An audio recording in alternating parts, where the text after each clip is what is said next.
ನಮ್ಮ ಧರ್ಮಸ್ಥಳ ಜನಜಾಗೃತಿ ಯಾತ್ರೆಯ ಪವಿತ್ರ ಪಯಣದಲ್ಲಿ ಇಂದು ನಾವು 170ನೇ ದೇವಾಲಯವನ್ನು ಪ್ರತ್ಯಕ್ಷವಾಗಿ ದರ್ಶನ ಮಾಡುತ್ತಿದ್ದೇವೆ.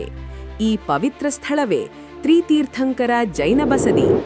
ಈ ಜೈನ ಬಸದಿ ಚಿಕ್ಕಮಗಳೂರು ಜಿಲ್ಲೆ ಮೂಡಿಗೆರೆ ತಾಲೂಕು ಅಂಗಡಿ ಗ್ರಾಮದಲ್ಲಿ ನಿಸರ್ಗದ ಮಡಿಲಲ್ಲಿ ನೆಲೆಸಿದೆ. ಅಂಗಡಿ ಗ್ರಾಮ ನಿಜವಾಗಿಯೂ ಒಂದು ವಿಶೇಷ ಗ್ರಾಮ, ಏಕೆಂದರೆ ಈ ಒಂದೇ ಗ್ರಾಮದಲ್ಲಿ ಇಂದಿಗೂ ಅನೇಕ ಪುರಾತನ ದೇವಾಲಯಗಳು ಜೀವಂತವಾಗಿ ಕಾಣಿಸುತ್ತವೆ.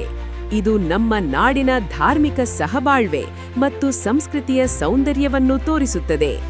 ಈ ತ್ರಿತೀರ್ಥಂಕರ ಜೈನ ಬಸದಿ ಒಂದು ಕಾಲದಲ್ಲಿ ಶಿಥಿಲಾವಸ್ಥೆಗೆ ತಲುಪಿದ್ದರೂ ಇದಕ್ಕೆ ಹೊಸ ಜೀವ ನೀಡಿದ ಮಹಾನ್ ಸೇವಾ ಕಾರ್ಯವನ್ನು ಶ್ರೀ ಕ್ಷೇತ್ರ ಧರ್ಮಸ್ಥಳ ಟ್ರಸ್ಟ್ ಅವರು ಕೈಗೊಂಡಿದ್ದಾರೆ.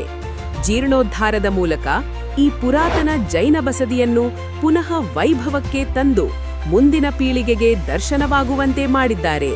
ಇದು ಕೇವಲ ಒಂದು ಜೈನ ಬಸದಿಯಲ್ಲ, ಇದು ನಮ್ಮ ದೇಶದ ಸಹಿಷ್ಣುತೆ, ಸಂಸ್ಕೃತಿ ಮತ್ತು ಇತಿಹಾಸದ ಸಂಕೇತ. ಧರ್ಮಸ್ಥಳ ಜನಜಾಗೃತಿ ಯಾತ್ರೆಯ ಉದ್ದೇಶವೂ ಇದೆ: ಧರ್ಮ, ಸಂಸ್ಕೃತಿ ಮತ್ತು ಪುರಾತನ ದೇವಾಲಯಗಳನ್ನು ಉಳಿಸಿ ಉಳಿಸಿ ಉಳಿಸಿ. ದೇವಾಲಯಗಳು ಉಳಿದರೆ ಸಂಸ್ಕೃತಿ ಉಳಿಯುತ್ತದೆ, ಸಂಸ್ಕೃತಿ ಉಳಿದರೆ ಭಾರತ ಉಳಿಯುತ್ತದೆ.